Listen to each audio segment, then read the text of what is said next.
Shalom, I'm here with my mentor and teacher, Rabbi Yitz Greenberg. The great opportunity to have a brief conversation about the importance of social justice in the Jewish tradition and what the Torah, the halachic, the Jewish contribution is to the world in helping us think about how to repair the world and create more just societies. So, Shalom, I'm here with one of the most dynamic and important young rabbis in American life, Rabbi Shmuly Yanklowitz, and who has given us a role model by really creating Ur L'Tzedek, a social justice expression. But I want to connect it to our religious tradition. Most people, including maybe this our teaching for the world, most people think of religion and separate ritual and ethics, or maybe one thinks of worship of God and liturgy on the one hand, and on the social agenda and the social action on the other. But I think one of the greatest insights of Judaism is that they're inseparable, and that every act against a human being is an act against God, and every act for a human being, or responsibility or love, is an act for God. And Rabbi Soloveitchik, I think, said it best when he told us that the core action of, at least one of his teachings, the core action of Judaism is imitatio Dei, to imitate God, to become more like God. And of course, that would appear to point to spirituality, a search for connection, a search for presence, but it actually has a far more profound social consequence. Because how does the Torah speak about God?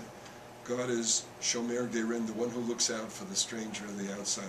Hashem is the one who, in the words of Tehillim, Ani v'Rosh Hatzdiku, the one who takes the poor, the oppressed, the exploited, and gives them justice, gives them tzedakah, gives them righteousness and justice.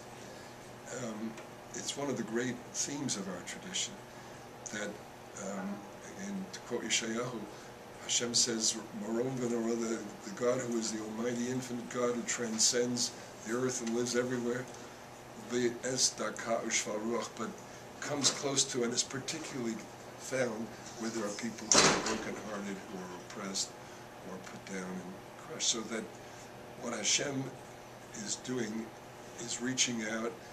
Hashem loves all human beings, all life, but human beings are the image of God, and Hashem is a special love.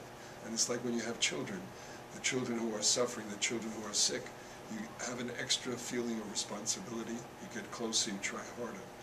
So the truth is, if we want to do what is pleasing in God's eyes and want to get closer to God, one of the most powerful and central ways is to bring justice. When God sets up a connection, Avram, the first Jew, says, I'm going to enter into a covenant, a brit with Avram, the special relationship with God who starts. Hashem says, Yadati, I have come to know him, I have come to love him. Laman asher yitzava et banav et beitho, he shall teach his children, his family, the generations after him, to go derech Hashem, to go on the path of God. And what's the path of God? Also, tzedakah mishpat, to do righteousness and justice. And that means for the weakest and for the poorest. The Gemara says that when a human being suffers, God says to have a splitting headache. In other words, that Kalani Miroshi, God, the agony of God is infinitely expanded version of what humans suffer. So if we want to be close to God, if we want to walk in God's footsteps, and we want to imitate God, what do? The answer is we look out for the weak, we feed the hungry. Hashem does just that. It feeds the hungry, we say it every day in the davening.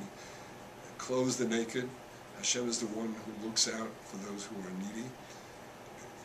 People in prison, the most outcast, the most oppressed, God is especially there. Therefore, if we go there and bring that healing love or responsibility, then we're meeting God in where God is most wants to meet us and most needs us. So I think that is a very important message to break down this dichotomy between religious worship or liturgy and human help and justice, and to see that one is the other. Abraham Heschel, when he went on that famous civil rights march in Selma, said, my feet, when they were walking, some felt like they were praying. And of course, that was another way of saying the same thing. And our message for the whole world is the seamless one, that religion should inspire everybody to not only come closer to God, but to come closer to the even being in the image of God, not only to make it a better world for religion and for divine worship, but for every human being who needs that help. Thank you so much. There is nobody who has built a stronger Jewish theological foundation than you to teach this and to live by this. So it means so much to hear this message from you. Go get him.